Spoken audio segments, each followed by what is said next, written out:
Good morning. And with that, we'll call to order the July 28th meeting of the Rutherford County Regional Planning Commission. If you would stand with us, please, for our prayer and our pledge. Bow with me. Our Father in heaven, Lord, we're thankful for this day. Be with this commission as we conduct the business of the county. Be with our county leaders, our state leaders, our nation leaders, as they conduct the business that are in the best interest of all the citizens. We also ask that you be with our armed forces overseas, protect them, give us victory, bring them home safe. In Christ's name we pray. Amen. Amen. I pledge allegiance to the flag of the United States of America and to the republic for which it stands, one nation, under God, indivisible, with liberty and justice for all. Thank you. You may be seated. Call the roll, please, Gail. Rhonda Allen. Here. Jim Averwater. Here. Veronica Buchanan. Here. Will Jordan. Here. Mike Cush. Craig Lynch. Present. Chip Pinion. Here. Pettis Reed. Here. Steve Sandlin. Here. Mike Watt. Here. Jeff Phillips. Present. We have a quorum. Thank you, Gail. We need to approve the minutes of our July 14th meeting. For this, we'll call on our Vice Chair, Craig Lynch. Mr. Chairman, I do so make a motion that we approve the July the 14th minutes. Craig, need a second? Second. All those in favor to approve, please say aye. Aye. Thank you. That motion carries. Any items withdrawn or deferred, Doug? Yes, Mr. Chairman, we have two items under final plat approval that have been pulled off the agenda. The first is the Bill Sperling minor final plat. Based on the information from the applicant, it looks like they are just going to go ahead and install a fire hydrant. They believe it can support. If I talked with the applicant before the meeting, if for whatever reason it does not, we'll just put this back on a future agenda, but he believes now that it will support a hydrant. So that was the only reason this was coming before you to begin with. So we're going to pull that one off the agenda. Item E, the Henley Propane minor final plat. There's still a number of items that are still outstanding on that, and they're items that really need to be addressed before the Planning Commission considers it. So we have talked with the applicant's design engineer, and they have agreed to pull that into a future agenda as well. Thank you. Items A and E under 7 have been withdrawn or deferred. Item number 6, submitted for preliminary plant approval. Item 6A, retreat at Pinnacle Hills. The item number is 14-1005, 95 lots on 33.72 acres, zoned planned unit development, PUD, located along Thompson Road. Park Trust Development, LLC, is the applicant. Yes, Mr. Chairman, thank you. This property is located along the west side of Thompson Road. Planning commissioners and those on the county commission will recall this was approved back at the county commission in their May 2014 meeting. The current layout will need to be adjusted just slightly. You can see they've got the phases in here. They're probably going to do phase 1, which is a little further in the back right in here. This will be the first phase that they begin construction on. Really, the biggest outstanding item that we have is you see this common area right through here. They do have a couple of access points here. These are 20-foot access points for this common area. However, to help accommodate fire or emergency vehicle access, as opposed to doing a temporary cul-de-sac back in here, what they're going to do is put a couple stub outs here and here. To do that, it needs to be a little bit more than 20 feet. It needs to be 50 foot. So we've let the applicant know about that. I think that's something that can be handled from the administrative end. I don't think it's anything that's going to hold up or should hold up any approval. But regarding the rest of the comments that staff had, everything else appears to be in order. And Eric, I don't know if you had anything you want. The drainage in this subdivision complies with the master plan. The pond is already built. It's on the bottom right hand corner of your screen. It's in, and so this will comply with the drainage scheme for the entire system. Doug was talking about those little stub streets for the common area there.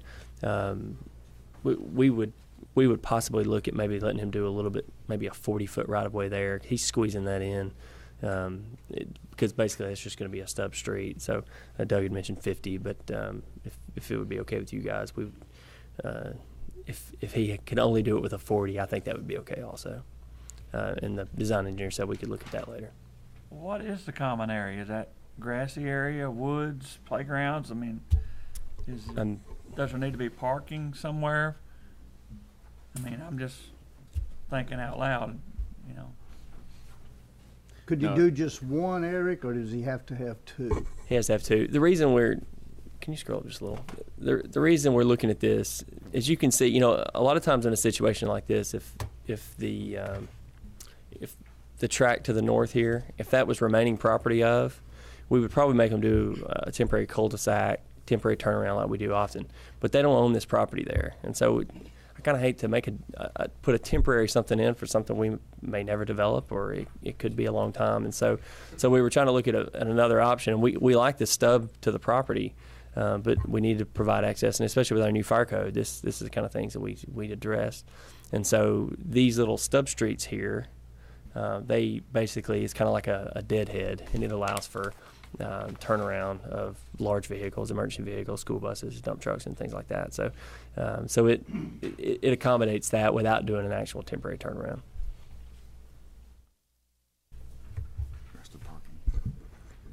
Yeah, and Will, I guess to also answer your question, no, there's not going to be any parking up there. This is all just for walking trails and stuff like that. It's not a playgrounds or anything, just for walking trails. So this is mainly just for them to turn around, pull up there and back up and turn around in case of emergency, instead of putting a temporary turnaround that they'd have to tear up. So hopefully they're Somebody's gonna yard. walk to the walking trails instead of drive there, because if not, you'll have a bunch of cars parked in that little Yeah, street. that's right.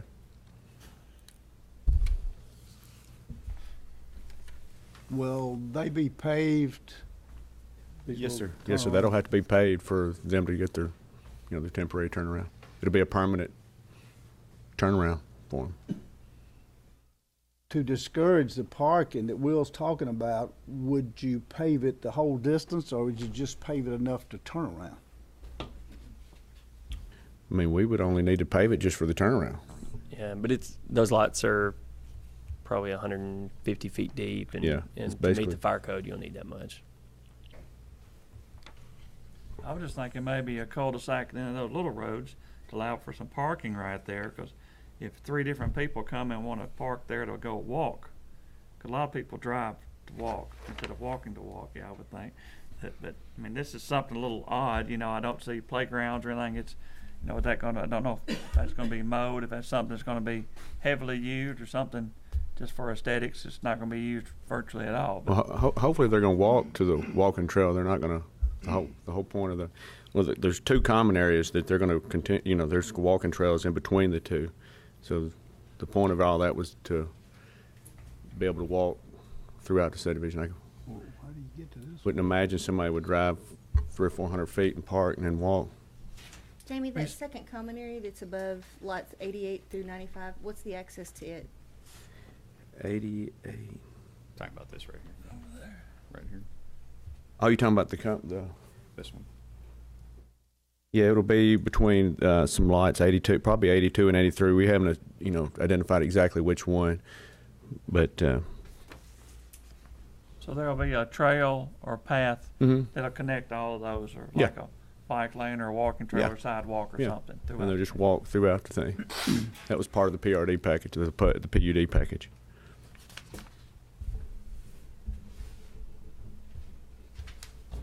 You'd be surprised how many people, you Oh, see people yeah. in parking lots Oh. at the gym circling around to get the closest spot to the building, and then they go into the exercise. So yeah, people will drive to go walk.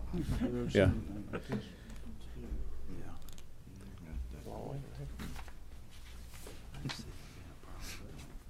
People going up there, whatever, mischief parking, and stuff. Between the 2 houses.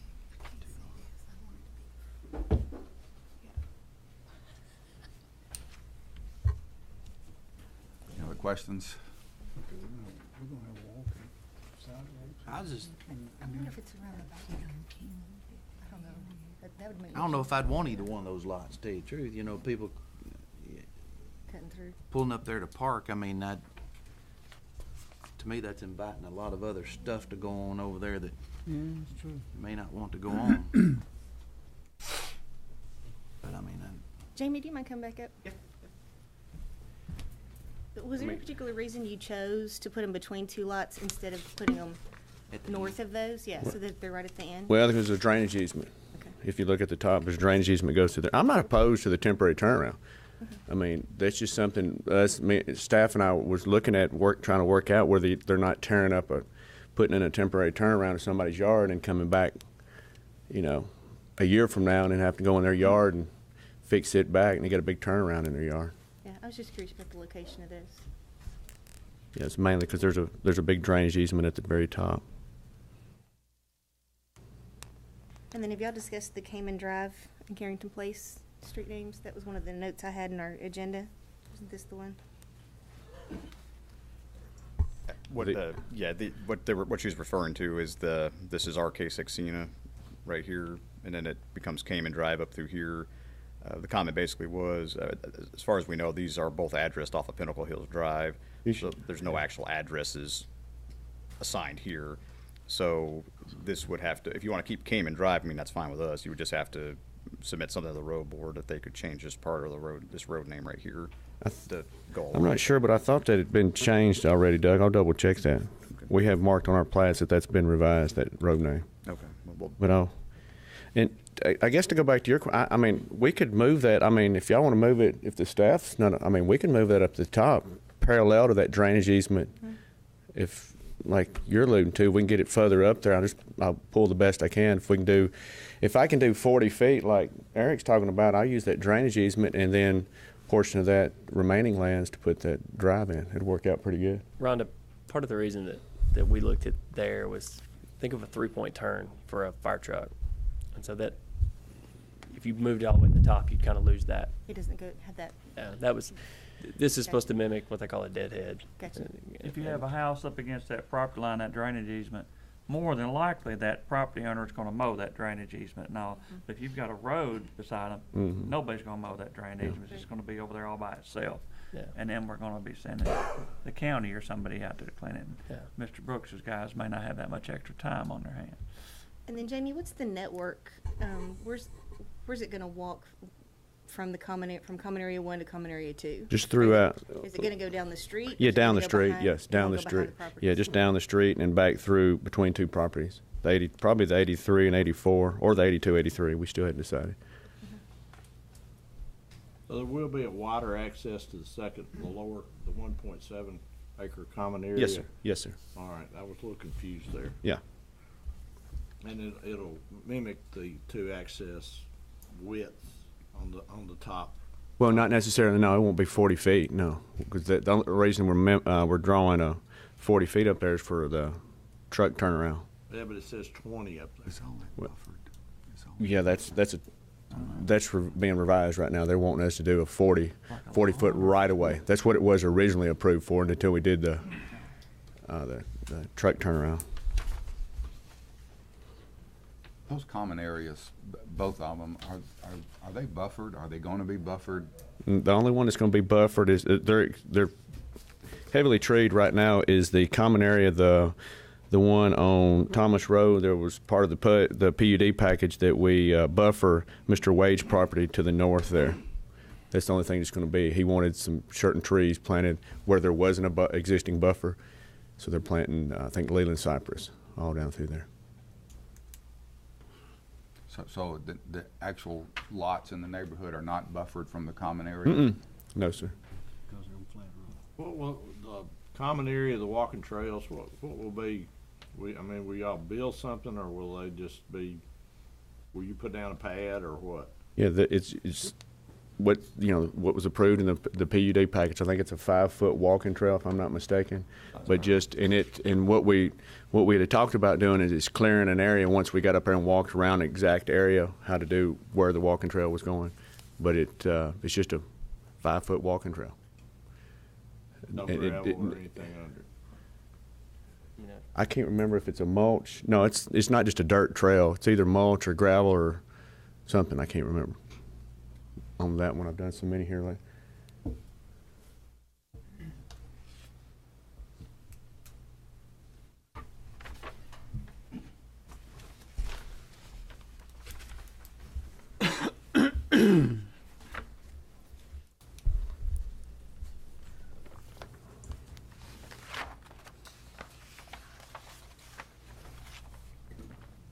I'll make a motion to approve, subject to all staff comments. Second it. Motion to approve in a second. Any other discussion? Well, are we leaving the access where we got it, like Eric and I have agreed? Okay, that was the motion. Okay, thank you. Any other discussion? All in favor of the motion to approve, please say aye. Aye. Any opposition? Motion carries. Thank you. Item 6B, Richmond's Retreat, Section 3. The item number is 14-1006. 7 lots on 2.28 acres, zoned RM. There's an existing CUP, and it's located off Shelbyville Highway. Steve Knox is the applicant. Doug, you need some explanation there? Yes, sir, just briefly. As you stated, this property is located along Shelbyville Pike. This property the subdivision itself was originally recorded, the first sections of it, back in July of 2011. The infrastructure for Section 2 has been installed, although we have not considered a final plat for that yet. The Planning Commission has not. This particular subdivision, now this has been in existence for quite some time. It's actually zoned RM, but under the old zoning resolution, it had a conditional use permit for the PUD, which is on here. These lots were shown generally about the same area on the master plan, although they had not been created yet, so that's why this is coming before you today as a new section. One of the biggest issues that we discussed with the applicant on this was the right turn into the subdivision, and I'm going to pull that up and I'll let Mr. Hill kind of address that just briefly. Like Doug said, this one's been around a little while, and it kind of sat idle for some time, and so we just kind of wanted to make sure that with the developer and the engineer that we were all on the same page about the traffic requirements that were talked about on the original decision, and to approve this. And as you can see, there's a right turn in that comes in on your screen. The taper starts about right here, and it'll right turn in off of 231. This site is a little unique that the entrance here on the screen you can see and the curb cut for 231 don't align very well. So we've got this little jog here, and I've talked with TDOT about that, and TDOT's they're not crazy about moving curb cuts. It's just not something they get really excited about. And so, but I've talked with the design engineer and the developer, and he's aware of everything. That we're all up and up about this. Not crazy about it, but that curb cut's wide enough that I think they can make that turn and be safe. But these improvements here would be required. Now, just to kind of give you an update on the rest of the subdivision, Doug, can you go back to that last screen? These 7 lots are Section 2.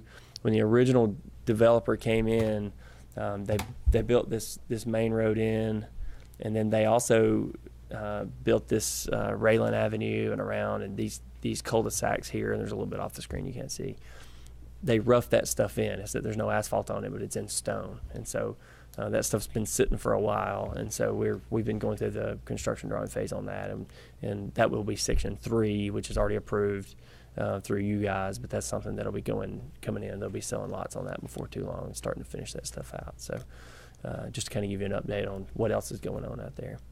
Isn't this the one that had a house up here, a pre-existing house, and we had a lot of discussion about a fire hydrant, where to put it, and Yes, sir. for the house or later for the subdivision? Sir, And so there's a back way. Is it connected yet to go out through another subdivision, come out to a light? There is a back access. Now, that house and lot that you're talking about only has frontage along 231. There wasn't a back access to that. And I'm talking about, I think you're thinking about the one up the end of Rucker Lane there. there was one of them that we had a lot of controversy about setting a fire hydrant temporarily.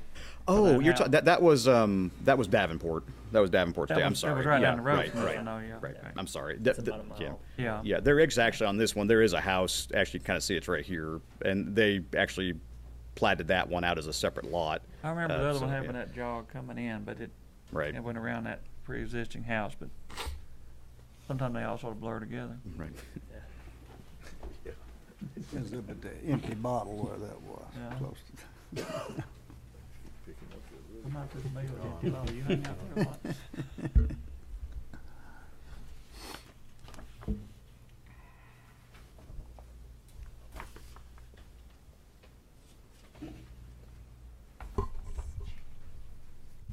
I'm not real crazy about the way it goes out, and they're gonna have to go left, go right, then hop in that median to turn back toward town, but,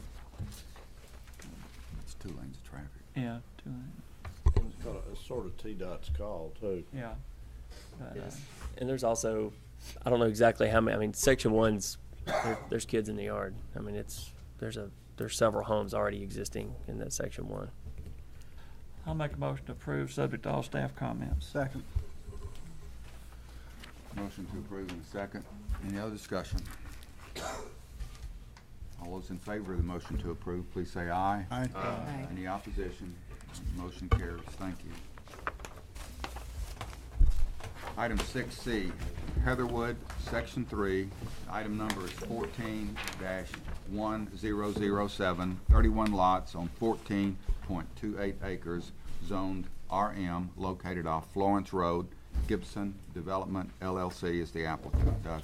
Yes, Mr. Chairman, thank you. As you stated, this property is located on the west side of Florence Road. Section 1 was recorded back in September of '98. Section 2 was recorded in October of 2007. This new section we're looking at today was not part of the originally approved preliminary plat, so that's why you're seeing it here today. We sent our comments to the design engineer. Most of those comments have been addressed. The biggest item that we're still looking at regards this area in here, and I'm going to let Eric talk a little bit more about that. But this is a existing common area, stormwater retention, detention area, kind of showing where the outlet is, and this is the remaining area. We think it'd be better, because most of this area here is used for drainage, as I recall. Yeah, it's all pretty much used for drainage, to just really dissolve this property line, just make all of this part of one lot. Plus, it'll help solve the problem that right now there really is no access to this particular tract. If you look around here, it's pretty much kind of a, I wouldn't say, I don't know if island's really the best word, but there really isn't an access point to that lot. But I'll let Eric talk a little bit more about that. Just to Access right there. give some of you a refresher, and I guess others a lesson on this one. This was a controversial one, I guess, originally, and that was actually before I got here. So it's been over 10 years ago. But this one drains exclusively to a sinkhole, and that's this sinkhole right here. Interstate 24 is on this side. The engineer, from what I understand, the developer and the engineer came in, hired Dr. Ogden from MTSU. He did a dye trace study out there to look at the sinkholes and where it went, the springs that it came out with, and looked at all that. And the engineer, they set a high water elevation and basically said, we're going to estimate, and I think they looked at 2 100-year storms back to back and said, this is what we think would happen. Worst case scenario, the water would get to this elevation. Well, we had something pretty similar to that back in 2010, and our friends over at the city were smart enough to send some aerial photography planes up the day after it flooded, and so we have pictures of what this looked like the day after it flooded, and the engineer got it pretty close. I mean, it's about what he anticipated is about what we got. So we've been using that information to look at these lots and the design.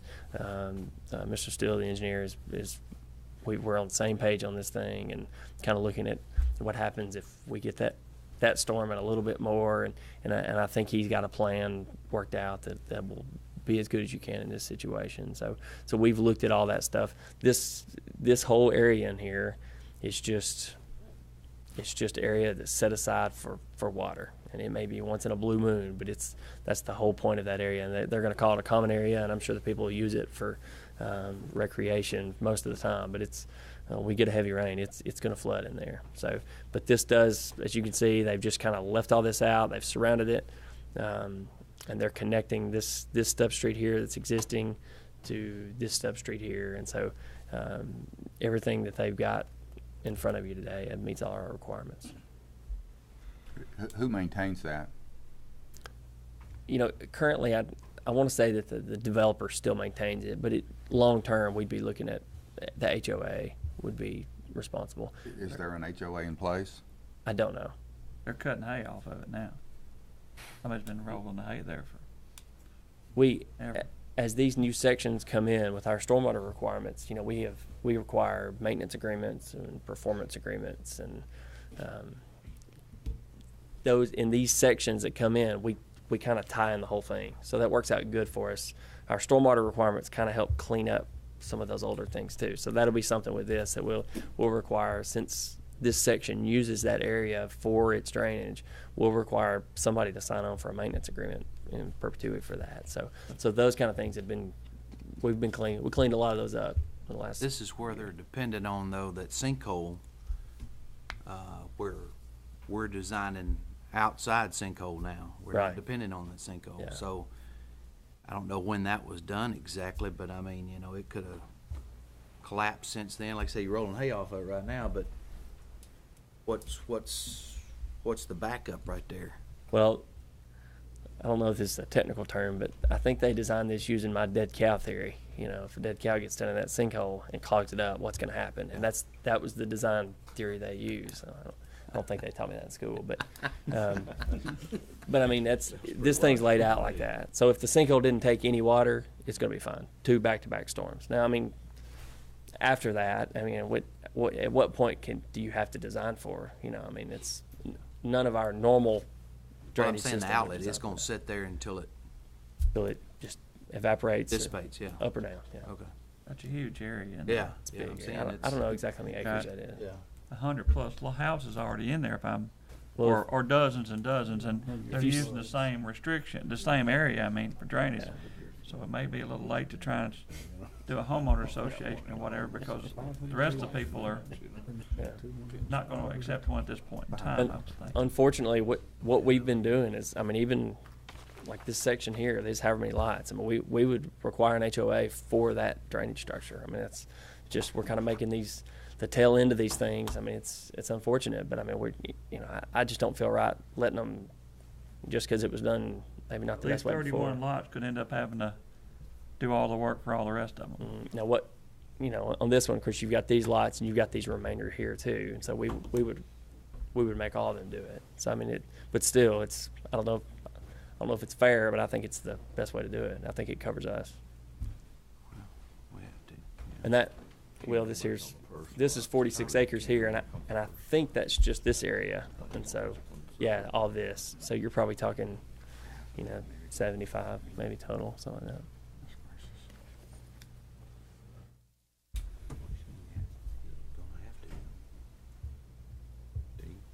That still's gonna enlighten us on something. Hi, Steve. Mr. Phillips? With your permission, I would speak if that's okay.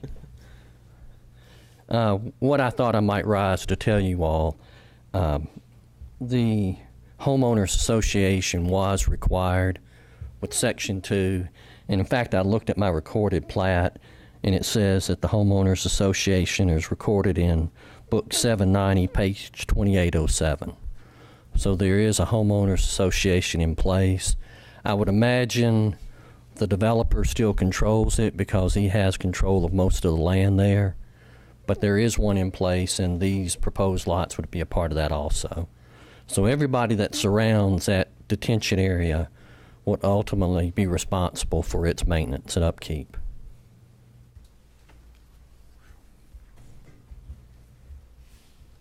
You've heard Doug and Eric talk about, I believe there's a remaining 48 acres to be included in that, the common area, the drainage area. What's your feelings on that? Today, that common area is about 20.5 acres. I would say it will probably enlarge to just shy of 30. That's a guesstimate. Will there be any excavation in that to deepen it, make it, reshape it? There has make it been. more usable for the drainage part And then of that it? gets added to that. There has been and there will be. Mr. Mike Gibson, who's the primary developer, has been doing that. In fact, as Eric alluded to, we set pad elevations for the lots that adjoin the drainage area, anticipating 2 back-to-back storms, if that were to, 2 100-year storms back-to-back, if that were to occur. Approximately, let me interrupt you, Mhm. approximately how many inches of rain in a 24-hour period, Eric, is a 100-year storm? A little over 7 inches. So as Eric mentioned back about 3 years ago, the northwest part of the county, and of course Davidson County, probably exceeded that. I don't know that we met that or exceeded that here, but we got close. But the water elevation rose to about what we expected. To my knowledge, we didn't have any water in homes or under houses or anything like that. It worked as planned. Yeah, my concern would be that the sinkhole may be tied to the river, and if that was a widespread enough rain that the river was up and. Well, that was ours too, and Dr. Albert Ogden at MTSU, as Eric mentioned, did dye trace it, and he looked at about 5 different springs in the area, and where he found this water came out is what's called the Asbury Spring over on Asbury Pike. That turns out to be the closest. It's southeast of this subdivision. And the difference in the elevation there and our elevation here was over 30 feet. In fact, that was, I think, from throat to throat of hole to hole. And actually, we're some 5 or 6, maybe more feet above that with the pad elevation that we've established. So that was our concern also when we went into it. We wanted some assurance that the thing wouldn't back up from the river or the creek or whatever. And what he found and predicted was that it would take 60 gallons a minute of water even when the rivers were full. So we feel confident that it will work. You're confident? I mean, I know some of them are tied to the river. We've got one at home that bubbles up if the river Right. gets high. Again, that was a concern because I've seen that happen too, and it can bubble up days after. Right. You can have a storm on Friday and think everything's fine and go out on Monday and water's come out of the ground and filled your field. But no, this one is one that's been depended on many years. It's stone lined. It's about 10 foot in diameter. The farmer or his workers probably, somebody had to have dug it out and lined it in stone. And the main thing we need to do is just protect it, not let things get in there that would clog it. Steve, go ahead, sorry. Is there a plan in place to do that then? Grates over it or something? Not grates again because it's 10 foot in diameter, but just keep it visually open. Don't let people put Christmas trees or limbs or Dead cows. dead cow. I'm sure that's probably happened in the past, but I'm sure it has, but. yeah. Mike, that's something, we would treat this just like we would the outlet to a detention pond, and it would be on our annual maintenance list. Our inspector would go out. That's good to know. Yeah, That and makes me we feel would a lot have more comfortable. somebody, developer probably tied to it, saying that it would be maintained and that we would be annually checking it. And even though we're saying the homeowners association will maintain it, it's covered by an easement that would allow the county to come in and look at it or do whatever they felt like needed to be done. But back to your original question, Mr. Gibson is taking dirt out today to build those pads. By doing that, we make sure there's no net increase in that area, but in fact, we're increasing the storage capacity. That's sort of where I was headed. Yes, we are. And that's actually really good dirt out there. That's Harpeth and Lowman, some of the good soils in the county that infiltrate really well. Yeah, Howard Smith used to farm it. I've had a discussion with him years and years and years ago about this swag and, trying to rip it and that kind of stuff and make the water on down a little quicker. But he said it all drains to that sinkhole. And that's what Right. he told me 40 years ago, 30 years ago. He's still right. Steve, Mr. Ogden's initial calculations, did he take into account the runoff on these additional lots and these future additional lots? Actually, I helped him determine that, and we looked at the drainage from the entire area, not just these lots in this subdivision, but what's coming in from off-site. There is as much or more property that drains onto this farm as there is within this farm itself. Is So there more to be developed? I guess it's possible. I don't know that there's any plans currently for that adjoining area. Break that water flow from the north pretty well. I guess it would, wouldn't it? Yeah, there's not a lot from the north. It's more from the south and the west. But we took all that into account because we didn't want to just look at our little subdivision. We knew all this other had to come to it. Now, what we would depend on would be the adjacent properties building detention areas that will slow their water down and then slowly release it. There are a lot of large tracts surrounding this, the Buckingham property, the Disney property, I know, but you know, I don't know how that lays. There is gonna be, at some point in time, a lot more development out there.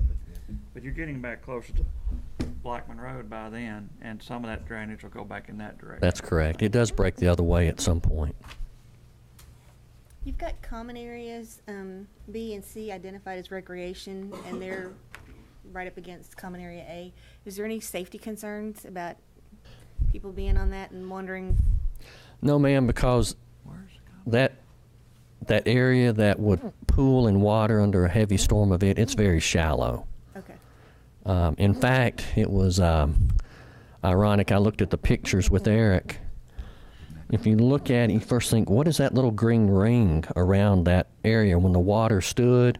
And there was actually some water behind it where lots hadn't been filled. That was where the walking trail was elevated. Okay.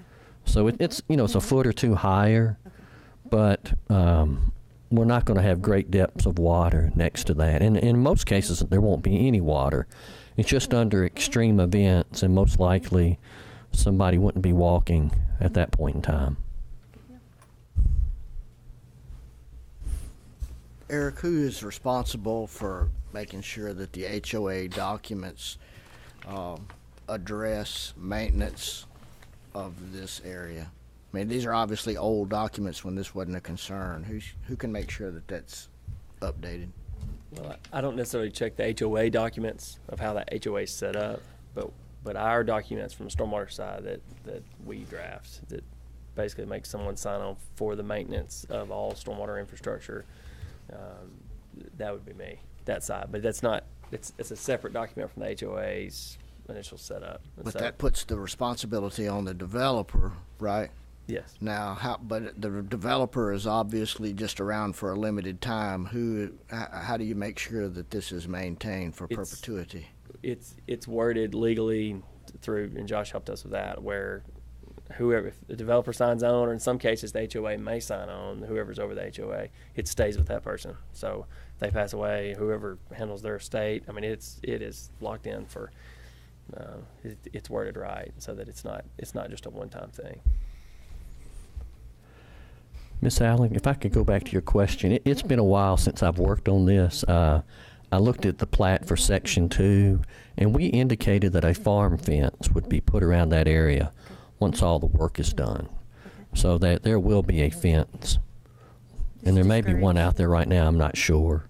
But it was a requirement, again, of the Section 2 approval around that Section 2, and we'll show that around this Section 3 also. What did you just say, Steve? Around what section? That's that there will be a farm fence Around what? around the common area that would potentially hold water. It would be between the common area that holds water and the common area that has a walking trail. Access to that common area, I guess, will be between, it appears lot 143 and 144. You got really good access there coming off the end of it. That's correct. In fact, that street stubs into it. Yeah, so it looks like really good access. And I think that's why we didn't put an easement across the small common area, because we knew they were going to be in ownership by the same entity, either the developer or finally the homeowners association. But we have the opportunity now, as Doug mentioned, when we do the final plat, we can combine those, or we can put an easement, whatever the county would prefer.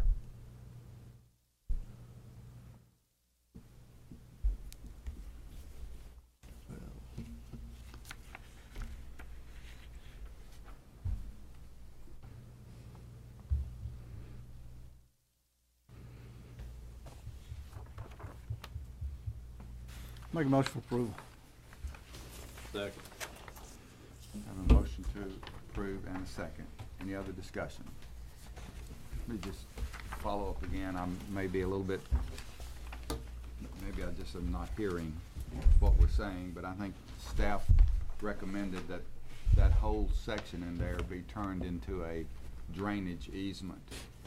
And And Steve, I'm not sure that I got an answer, or we got an answer from you. Is that a yes or a no? I will say we will do whatever the staff wants us to.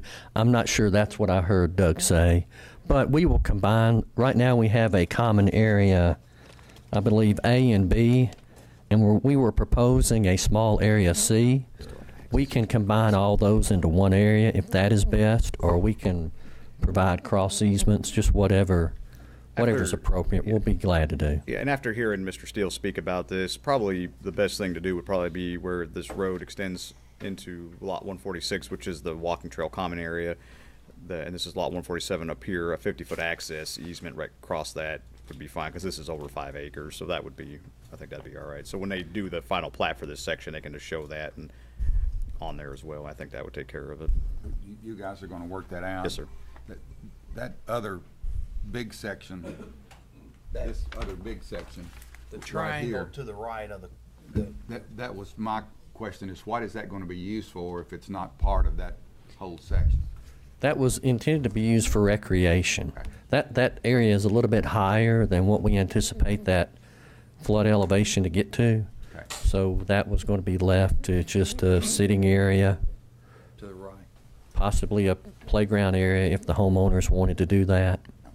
So it would be, 50 years down the road, if we somebody gets into trouble, we won't, but somebody gets into trouble, there could be some excavation done there and the pond enlarged. So it will remain open is my point. It will remain open. There is no intent to do anything but make that hole larger.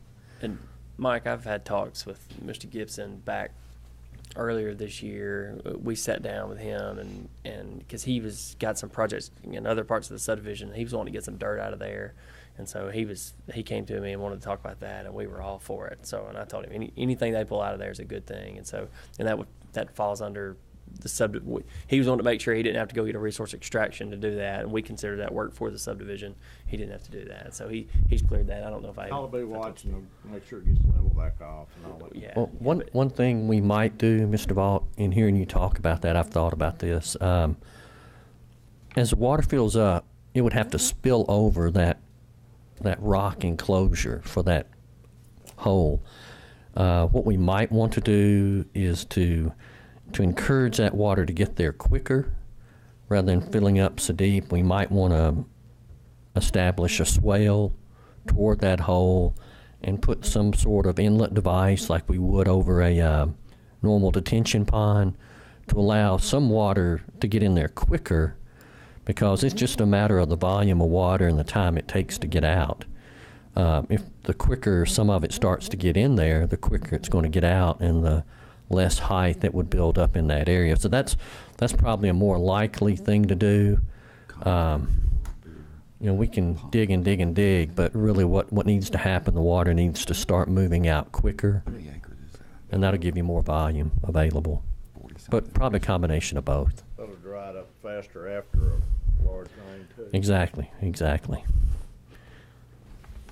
After that further discussion, Doug, are you guys still okay with that? I was just talking to Will, and I don't ever remember any bigger area than this that we've ever looked at for drainage or common areas or what. It's a pretty big area, and I think the concern was, just as Mike was saying, long term down the road.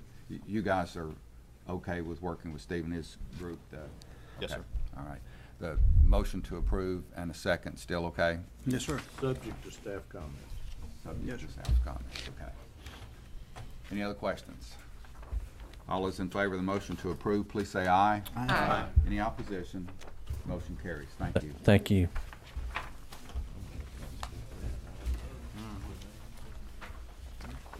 Item 7, submitted for final plat approval. Item 7B, Ridgeside Subdivision, Section 2. The item number is 14-2041, 36 lots on 16.68 acres, zoned RM, located off Barfield Crescent Road. Jones Construction Company is the applicant. Doug? Yes, Mr. Chairman, thank you. As you stated, this property is located along Barfield Crescent Road. Planning commissioners may recall this as being the, used to be called Malibu subdivision. Of course, Malibu Estates, excuse me. Of course, we know the history behind that, so I won't get into that just a whole lot. Just to let you know, the original preliminary plat for this development was approved in July 23rd of 2012 Planning Commission meeting. Section 1 was recorded back in June of 2013. This new section does correspond with the approved preliminary plat. The biggest issue, which I think they're resolving, is a unresolved deed issue with Consolidated Utility. I believe that they are working on that, and obviously we wouldn't require or wouldn't allow them to record this until that was taken care of. So with that, I'll be happy to answer any questions that you may have. Jimmy? What's the deed issue? I think it has to do with, and maybe Jennifer can speak a little bit more to that, but there was a unresolved deed issue apparently with this particular, that was one of the comments we received from them. Did you want to address? I don't have anything else to add to that. Okay. This is a step system. Yes. And where, I mean, maybe I'm missing it, but where's the field line? Where are they going? Yeah. This is actually the step area right All there. right. Yep, 118. I see it in there. Couldn't read it.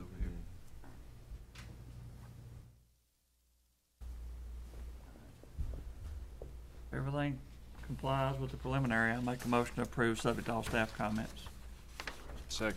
A motion to approve and a second. Other discussion? All those in favor of the motion to approve, please say aye. Aye. Any opposition? Motion carries. Thank you. Item 7C, Creeks Bend subdivision, Section 1, Phase 2. Item number is 14-2042, 15 lots on 9.01 acres, zoned RM, located off Old Lebanon Road. Silver Hill Partners LLC is the applicant. Includes a waiver to the fire hydrant distance requirements. Doug? Yes, Mr. Chairman, thank you. As you stated, this is along Old Lebanon Road. You can see Old Lebanon Road right over here. The comments I'm going to have for this and the next plat on the agenda, which is Section 1, Phase 3 of the same subdivision, are pretty much identical. So I'll just go ahead and address them both right now, but we will need to consider these under separate motions. Originally, this is the area for Section 1, Phase 2, and this will be the area over here for Section 1, Phase 3. They originally had these both shown on the same plat, but for clarity, we asked them to go ahead and separate it into two separate plats. Really, as far as the comments that staff had are concerned, these plats appear to be in pretty good order. Really, one of the biggest issues that we had really goes back to what you stated about the fire hydrant waiver requirement. This is another subdivision, really, and one we considered, I guess that was earlier this month, Cascade Falls, where when the subdivision was originally submitted for approval, there wasn't the ability to put fire hydrants out in that area, so they agreed to put residential sprinkler systems in with the homes. Now, that was, again, back at their original approval a few years ago. Since that time, any subsequent approval has been subject to that same requirement as far as the waiver to the fire hydrant requirement and then the requirement that residential sprinklers be in the homes. So with both of those approvals, if you do move to approve both of these sections, we would just ask that that be part of the motion, the approval of the waiver and the requirement for the residential sprinklers consistent with past approvals for this subdivision. With that, we also had some issues with the common area right through here as far as the numbering goes, but that's been resolved. Other than that, I think this plat appears to be in good order, and I'll be happy to answer any questions that you may have. Doug, this TVA transmission line, is that actually an existing line or a right of way for a future line? Let's see.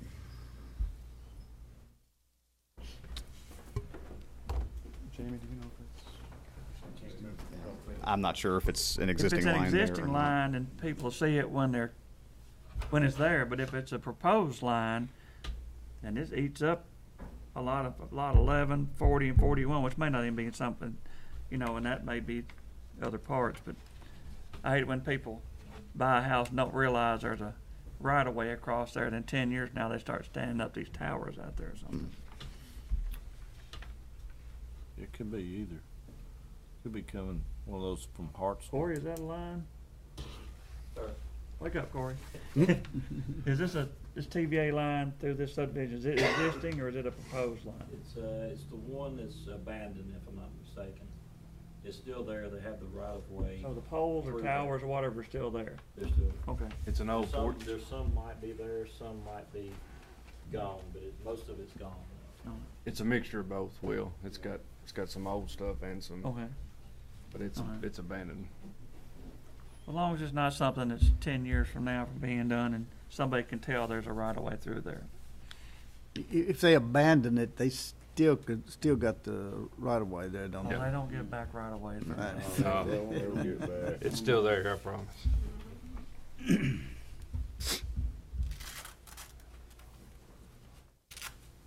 You sure don't want to build in it? Other questions?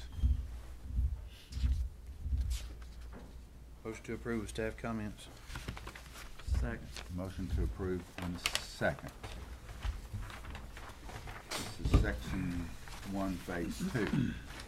All those in favor of the motion to approve, please say aye. Aye. Any opposition? Carries. Item 7D is the same thing, Creeks Bend subdivision, section 1. This is phase 3. The item number is 14-2048, 10 lots on 4.25 acres, zoned RM, located off of Old Lebanon Road. Silver Hill Partners LLC is the applicant, and this also includes a waiver to the fire hydrant distance requirements. Doug, anything Nothing else? different from what I said earlier. So. Any questions? Make a motion to approve. Second. Motion to approve in a second. All those in favor of that motion, please say aye. Aye. Any opposition? That motion carries. Thank you.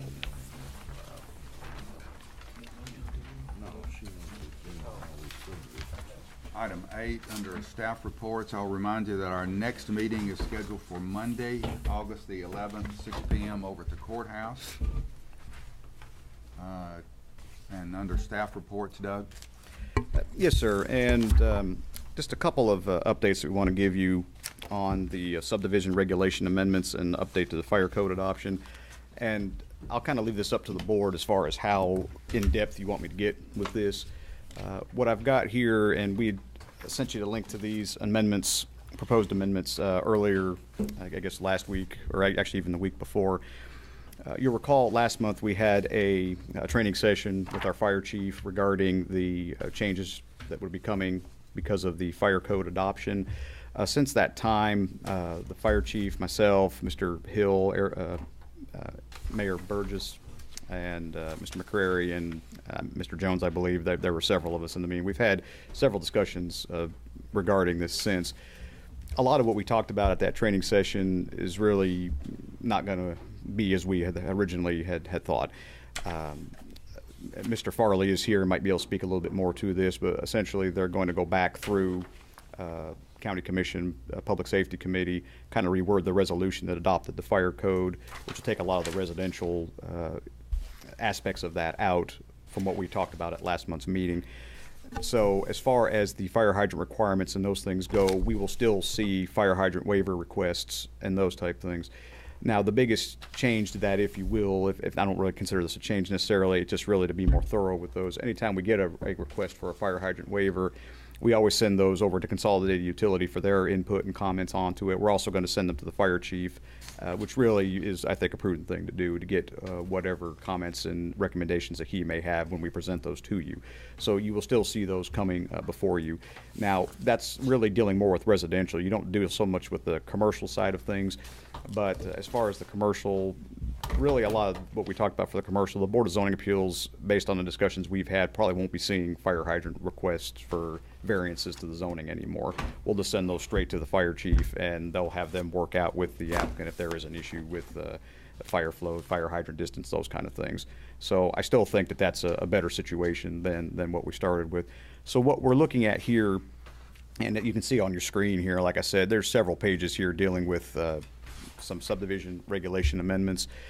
A lot of this is what I would consider housekeeping at this time. Really doesn't have a whole lot to do necessarily with the fire code adoption.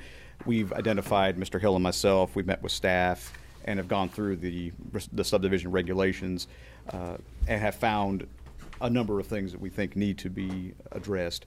We've already advertised this for a public hearing at next month's meeting, the August, I believe, 11th, I think that's right, the August 11th meeting. And so we'll have a thorough presentation at that point as well. So I just didn't know if you want us to kind of roughly or just briefly go through a lot of these, just to kind of give you an idea as to what it is that we're proposing. Or I kind of want to leave it up to you as far as how in-depth you'd like us to get with this. The discussion that we had, major discussion that we had, just what's the difference between what was presented and what's planned now? As far as the fire code's concerned, well, and I'll let Mr. Hill discuss part of it, but the biggest thing that we look at, and actually in your agenda materials, you'll see on the last page of the agenda, we had this is kind of a draft official policy statement that we put in here. And this is something that we have addressed as the Planning Commission before, and knowing that we were going to have some more discussion on this, because of the fire code adoption, we kind of put it on the back burner. But one of the issues that we've discussed as far as fire hydrant distances are concerned is how it's measured. Is it measured as the crow flies, or is it measured as the truck drives, as we would say? Historically, and you can look at the memo that we prepared for this, but historically, the planning department and the commission have always made that measurement as the crow flies. Now, we've had a lot of discussion about that, where it may be within 1,000 feet, as the crow flies. However, to get to the hydrant, you have to cross through 2 or 3 backyards to get to it, which really isn't practical, and it's not something that really can be done. So the discussion that we've had amongst staff and Mr. Farley had been, it might be a better idea to actually do that as the truck drives. Plus, I think that's consistent with the adopted fire code. So while the regulations don't necessarily spell out exactly how it's measured, historically it's always been done as the crow flies. Now, what we would propose and what we would do is if staff is, or I'm sorry, if the planning commission is okay with that, I don't think it necessarily requires any kind of an amendment to the regulations, because it doesn't really specify one way or the other. But I think staff could come out with a policy statement, kind of like we're proposing here, that would say, okay, from this day forward, whatever date we decide that to be, we're going to start measuring this as the truck drives when you do your measurements for fire hydrant requirements, not as the crow flies. Right. So now that may require, we may see, because of that, we may end up seeing more fire hydrant waivers just because of the way it's being measured, but that's something we'll just deal with as the time comes. And everyone's always reviewed on a case-by-case basis anyway. From that standpoint, that's probably the biggest change that we're talking about making. Again, that's really more of a policy shift than it is actually an ordinance amendment, because it doesn't specify one way or the other. Now, But through the fire code, you were saying, Mr. Farley, that it's in there by the truck drives, the way, because of pulling the hose out and everything, and It's in there, it's a road access. road access, and right. pull the hose across a chain link fence or whatever, try to fight the fire. You lay the hose out, it rolls off the back of the truck. Right, okay. So we keep out in people's yards. Yeah. Well, I've known in a lot of these subdivisions, when a HOA gets together and wants to put up more fire hydrants, per 1,000 feet, and folks go in and pay for it or whatever, they've always done it as a road-wise, so that would come in same. Well, that's the way your ISO measures Yeah. it too. That makes sense. But again, as far as the fire code is concerned, that's really the biggest thing. Most of this that's in here really has nothing to do with fire code. It really has to do more. I will say that right here in this particular, right here, when we were talking about dead-end streets and temporary cul-de-sacs and everything, the original requirement under the ordinance, or rather the subdivision regulations, was 500 feet, but the fire code, I think, actually mandates 150, so that is a shift that we'd make for that. But again, most of this is what I would consider housekeeping, but go ahead. There's a paragraph that you took out, I think it's further down, that took out the ability to, ban burns and things like that. And That's in the, yes, ma'am. That's in the zoning. Okay. I was going to get to that, but that's some other regulations that's separate from this. Okay. But we took that out because the fire code gives the fire chief that authority now. When we originally adopted the zoning ordinance last year, effective January 1st.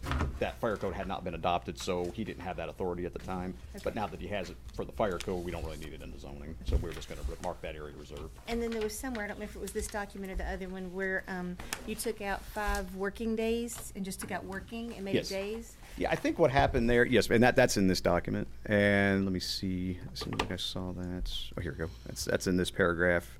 I think it's in a couple areas, actually. But I think originally when we were looking at the wording of this section, we were trying to give us enough time to review revisions made to the plans after we sent our comments to them. I think what our thought was, if we did 5 days prior to the meeting, that would be the Wednesday prior to the meeting, which would give us adequate time to do that. I think originally that wording was 3 working days, which would have been the Wednesday still. I think when we just said changed it to 5, we just put it at 5. I think we accidentally left working in there. So actually 5 working days would be the Monday prior, which maybe we don't get the comments out. We try to get them out pretty quick, but that would only give the engineers maybe 2 or 3 days to actually work on that. So we think that's just the typo that got left in there inadvertently. So we're just gonna take working out and just leave it at 5 days, and that still gives staff plenty of time to look Well, at I that. just know, I remember the first time I picked up the ordinance and tried to read it, somebody cold coming in for the first time. When it doesn't tell you working days or calendar days, you don't know. And so I'm just wondering if it's okay to be specific, if that needs to be 3 working days or if it needs to be 5 calendar days. We can Because what if a change it to. What if a right. holiday falls in there? You know, I'm just thinking about application for somebody, you know, once we're all gone and somebody Right. picks this up, are they gonna know what we meant? Yeah, and we can change that to 5 calendar days. That's what the intent of it was. So that'd be an easy fix. We could do that. Now, Doug, say if Christmas falls on a Friday, Christmas Eve's Thursday, and you got Saturday and Sunday, that burns up 4 days there. Does the 5 calendar days give enough time to do what has to be done? Well, of course, in your example, I mean, and I know you're just saying this hypothetically, but we don't have that. We don't have this particular meeting in December anyway, so Christmas would never get in the way of anything. But just holidays in general, I mean, we're going to work with the engineers if there's a holiday involved. And they say, well, we need an extra day because we weren't in the office on such a day. That's fine with us. I mean, our biggest concern is just make sure we have enough time to review the revisions before they get to the meeting. What we don't want is somebody showing up at the meeting 10 minutes beforehand saying, oh, here are our revisions, and we haven't had a chance to look at them. And that has not been a problem with us or with any of the engineers, so that's good. But I think we'll be able to have a little bit of leniency in there with that. Good. Also have another question on these. In all of the proposed language for each different zoning category, it says fire protection shall be provided consistent with the requirements of the adopted fire code for Rutherford County. Now, I think I was understanding when Chief Farley was talking to us last time that the distance between fire hydrants was reduced greatly according to the fire code, the new fire code, but we had also previously discussed that we wanted the 1,000-foot rule. So which one is it going to be if we're being consistent with the requirements of the adopted fire code? I mean, have we adopted a fire code? Yeah. As far as, and I think Chief Farley is going to address that, but my understanding of this is part of the changes that are going forward with the fire code adoption, about the changes to that, that's taking out residential. So as far as residential is concerned, the subregs will still govern that. What you're looking at is the commercial aspect of things. Well, I'm which looking at under one the zoning- AR, RL, and RM districts. Fire protection shall be provided Right. consistent with the requirements. Right, and that's for non-residential uses in that. The residential uses will still be covered under the subdivision regulations, which is all this, which the 1,000-foot rule as the truck drives would still be in effect. What you're looking at would be things like churches or something like that fall under a different section of the code at that point, the commercial code. At that point, we would let Chief Farley use the fire code to determine what best way would be to provide the fire protection if there weren't fire hydrants present, or if there is, he would be the one that would make that call based on that language. We wouldn't have the 1,000-foot in there anymore. It would really be more up to him as far as what would be the best way to provide the fire protection based on what's out there. But I think you want to address that further. Basically, since our last meeting, we all met and discussed this. What we're actually doing is taking out section 102.5 of the fire code, which takes out all the residential part of that code. And what we're going to do is go back with the original subdivision regulations that pertains to major subdivisions. So in the platted subdivisions where we were talking about 500 feet, the hydrants will be 1,000 foot apart, like y'all had before, which will allow every house in that subdivision to be within 500 foot of a hydrant because they're 1,000 foot apart. The individual lots, 5 and 10 acre lots, where we said that they would be required to have a fire hydrant, all that's been taken out. So basically what we're doing is we've taken out the residential part of the fire code and we're going back to the subdivision regulations that y'all had adopted. This has to go back before the county commission to approve or not. And how's this going to be presented to the commission? Josh is writing up an amendment to take out those certain sections and address that. So, I mean, basically after the discussion we had in here, I felt like there was a lot of heartache over it.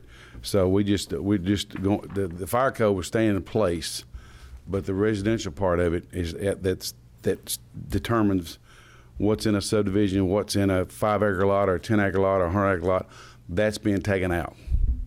My question, I guess, is how is this going to be presented to the county commission? What reason are we giving that we're going to make the adjustment? And will it go through the committee process first? It will go through the committee process. Now, that's something that Chief Farley will bring through, I guess, public safety, and then through the full we'll commission. make public safety aware of it tonight, and then I guess they will probably present it to Public Works once again, and then it'll go before the full commission. Okay. And it's going to be presented for what reason? Why are we making the adjustments or recommending the adjustments?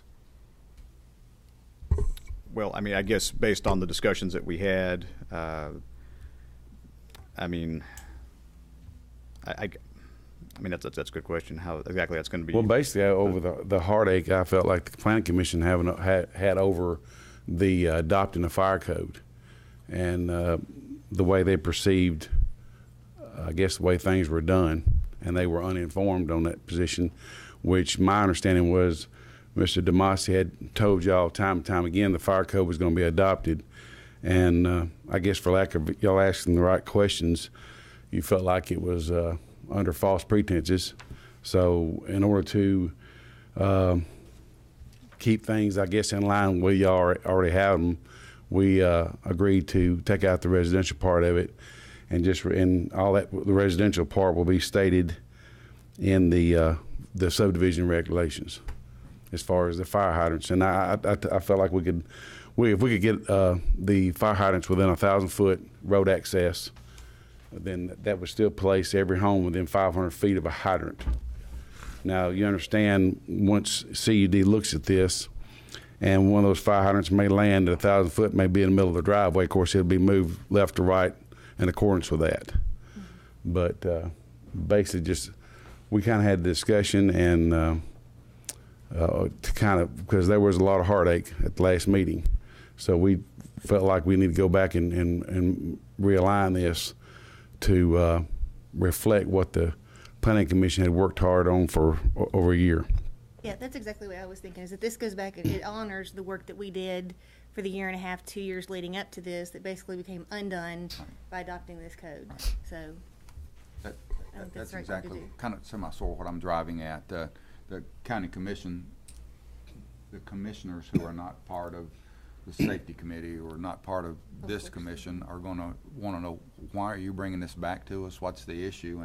And just that simple statement that relates to the heartburn that was created in the planning department as it related to the residential end of it seemed a bit surprising.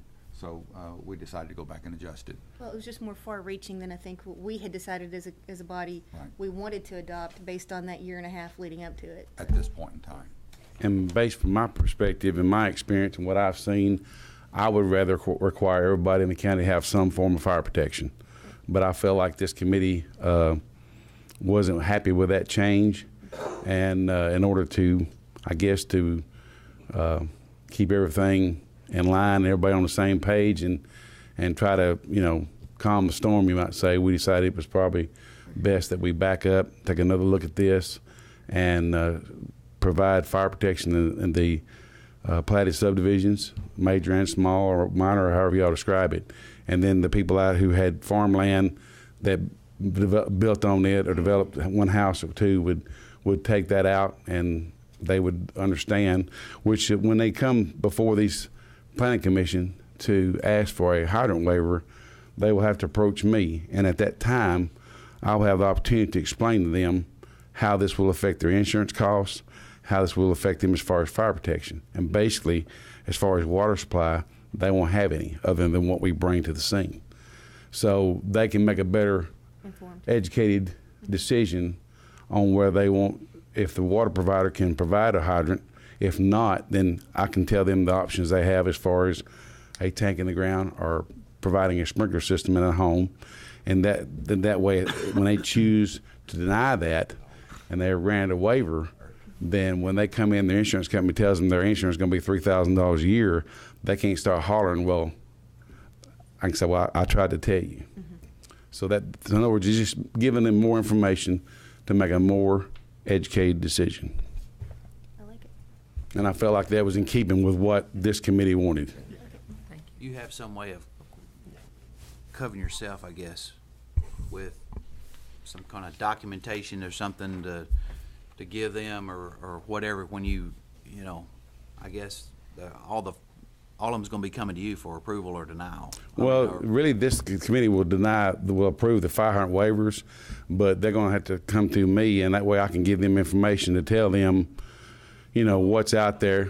Planning commission, then it comes to you. Yeah, that's where. Well, what basically will happen, if we get a waiver request, we'll just do what we normally do, but in addition, we'll send him the information as well. Oh, okay. So Okay. the fire hydrant waivers will still come to you, but Chief Farley will at this point have the ability to kind of make put his input into the process Well, as it lets well. you counsel individual landowners so that when they make that decision, which is what we wanted all along, personal responsibility for those 1 and 2, dwellings. I mean, I like it. I think it's exactly the right way to go. But what we felt like, my biggest concern is if you build on a farm, 5 acres or 10 acres or whatever, you don't have any exposure problems.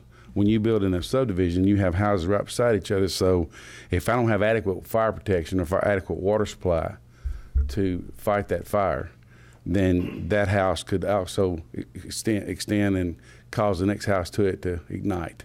And then, we've got more than one house damaged.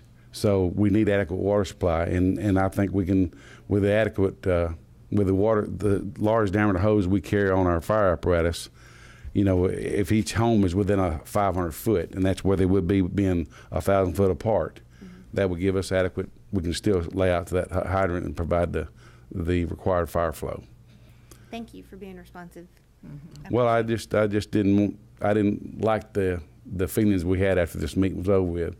And the commercial side of it will be based on the fire flow is ISO, what ISO requires, will be based on the square footage of that structure times the floors of the storage of that structure times whatever type of construction it is. So that we'll determine that on the commercial, we'll have to go out and look and determine what kind of water is required to meet that fire flow. If it's an existing structure, It won't apply. This only applies to new commercial construction that will be going up. the major renovation or an expansion of an existing. They'll have to meet the fire code. And just to be clear on the 1,000 foot, I mean, I understand what you're saying, those in the middle of 500.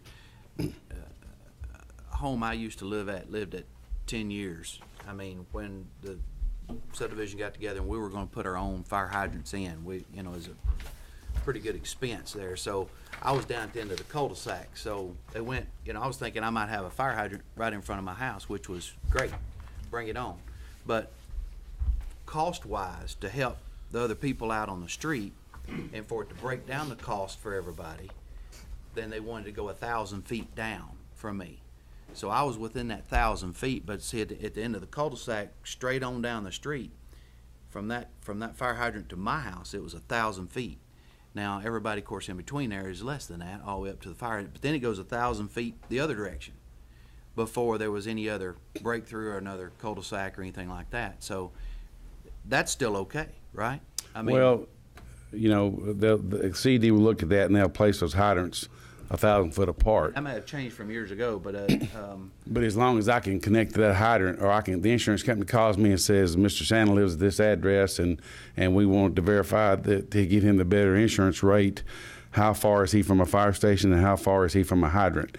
Well, if your home is within 1,000 foot of that hydrant, we have 1,000 foot of hose on the large diameter hose on the truck, then that will keep you under that lower class rating. So in other words, if it's a difference between a 10 and a 5, you get that 5 if you're within 1,000 foot. But as you understand, on most subdivisions, if you place them every 1,000 foot, every home should be within 500 feet or less.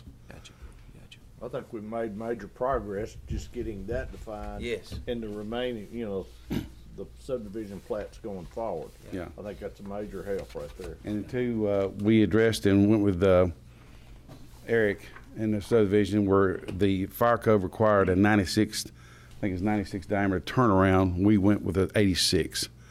So that's adopted too, where it does give us access. When we get in there, we can kind of maneuver and get the apparatus out.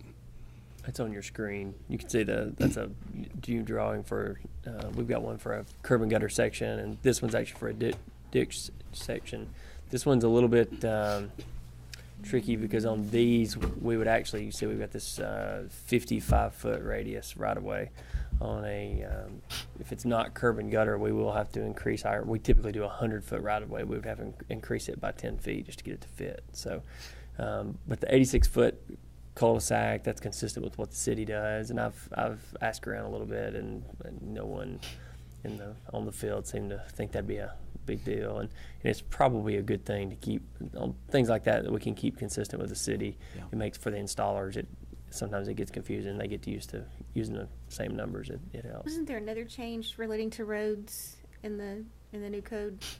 Well, because I remember thinking that we build roads 18 feet. 22 feet wide, and the code calls for 26, and we're taking that part of the code. That was taken out originally, and that's still going to be taken out. Okay. The only change from the residential side, from a fire standpoint, would be the 150-foot block length, like we talked about with Doug, and which is the reason we did that thing in Pinnacle Hills today. And then the 86-foot cul-de-sac width, which was a 76, we're 10 feet bigger on those, and then the truck drives policy. Well, the road question I had, this wasn't related to fire. It was just a separate issue, I thought, relating to road width. All right. You touched on it. We had it at 18, and it recommended it 22 or 23. I thought the county had it at 22. Yeah, before last month we were going to have to change it, but since we're taking all the residential out, then we won't have to change it. They won't touch it. Okay. So basically, the residential part, as far as fire protection, will rely on the subdivision regulations that y'all had adopted, but with the added language that we're understanding of a departmental policy that the hydrants will be within 1,000 feet apart. Mm-hmm. And then, Doug, on the roads, didn't we define a substandard road as smaller than 18 feet in width? I thought I remembered that from the last time we revised the subregs.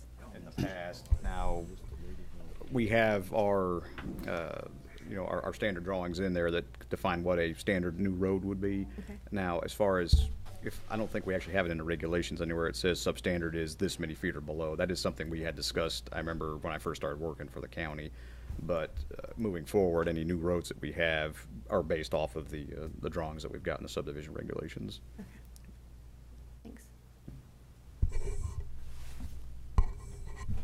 The other, as far as the subregs, the only thing that I would consider maybe outside of housekeeping, we've got some language added that talks about critical lots, and we've done that a time or two on a few subdivisions this year where we've actually had some really steep lots, and I've talked with the engineers, and we get them to star the lot on the plat and basically require what we call a plot plan, where when the builder gets ready to come build on that lot, they submit basically a zoomed in plat of that lot that shows, okay, we're going to put the house here and it's going to be graded.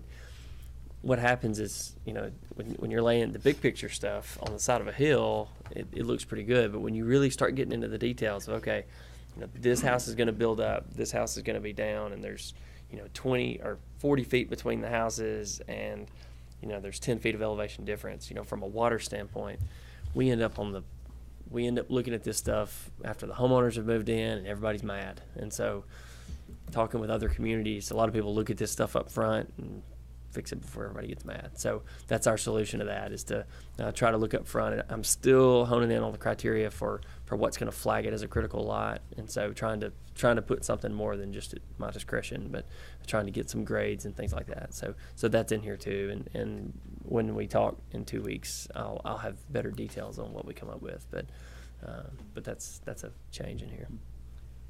And one other thing I just want to bring to your attention, this is, again, this is a little bit of a change from what we currently do.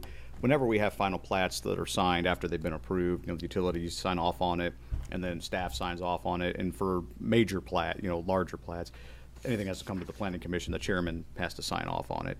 We've noticed over time that sometimes that can be problematic if someone's trying to get a plat recorded, and because of scheduling and everything, sometimes if we don't have the plat at the meeting, and they have to make some other changes or anything, and the chairman or the vice chair can't get to our office for a day or two for whatever reason, it sometimes can create a little bit of a lag between when the plat's approved and when it's actually brought for recording. What we're proposing to do is, on the certificate for approval of recording, is just to eliminate the chairman or the vice chairman's signature and just have the secretary of the planning commission sign it. The plats would still come before you, and I would not sign any plat until they got the approval and everything was in order, just like we normally would. But this would just take off the need for the chairman or the vice chair to have to come in to sign the plat. I've spoke to some of the other municipalities and counties around us, and we seem to be unique in that regard as far as the chairman signing off on it. There's no state requirement in the law that says the chairman has to sign off on the plat. So I talked with Mr. Phillips about this, probably been a month or two now that we discussed this, but he seemed okay with that, but we just wanted to go ahead and let you know that was one of the changes we're proposing. Again, everything, as far as what you would see, nothing would change. It would just be, we would sign it, and then rather than have to get Jeff or whoever the chairman is sign it, they could just take it from there and get it to be recorded. Who's the secretary of the planning commission? That would be the planning director, myself. The chairman is more than okay with this. And the vice chairman is too. In future chairmans, probably. Yeah, any future chairman was okay with that too. Like I said, we'll have more to say about this at our night meeting in August. Really, we don't have any rezoning applications. We'll just be looking at the subdivision regulation changes and the zoning amendments. Besides that, that's pretty much all we've got. As far as just a couple of other staff reports, I put on your tables a little flyer here about planning commissioner training in regards to the planning conference we've got coming up in Nashville next month. As part of the TAPA/TRB, which stands for Transportation Research Board, we're going to be having a kind of a planning commissioners training from 1:30 to 5 at the Music City Center.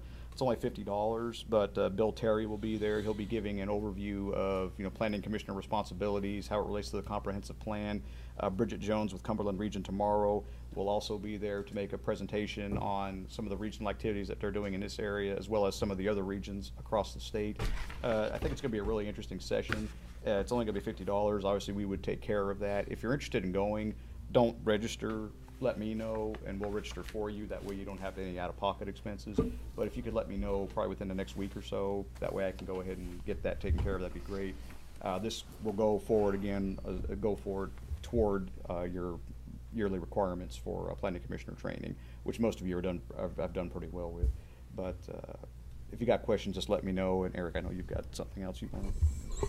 For sake of time, I'll discuss this very quickly. But earlier in the year, if you remember, we talked about engineering doing a kind of a quarterly report to you guys showing subdivisions that are out there, kind of the status they're at. It's a pretty major undertaking, I'll tell you that. We've got something that we use. I've got it. I'd kind of like to go through it with you guys. It may not make much sense without us talking about it a little bit, and so I will wait till another meeting if that's okay with you guys. But I've got copies if anybody wants to look at them. But I'll wait till a meeting where we don't have so much on the agenda. Maybe we can talk a little more about it, and I'll try to explain it a little better. But we have that. If anything comes up and you or anyone would like to look at it, it's here. And that's all we have, Mr. Chairman. Mr. Mike Madison and Mr. Steve Talknell are here for the training session. If you want to adjourn the meeting, we can give about 5 minutes, make sure everything's set up, and then we'll turn the floor over to them. Very good. Reminder, our next meeting is scheduled for the 11th of August. It'll be a 6 p.m. meeting. It'll be at our courthouse. And have any idea how long this training session will last? How long you guys think? Okay. 30 minutes, okay, very good. Any other items to come before this commission? If not, we're adjourned.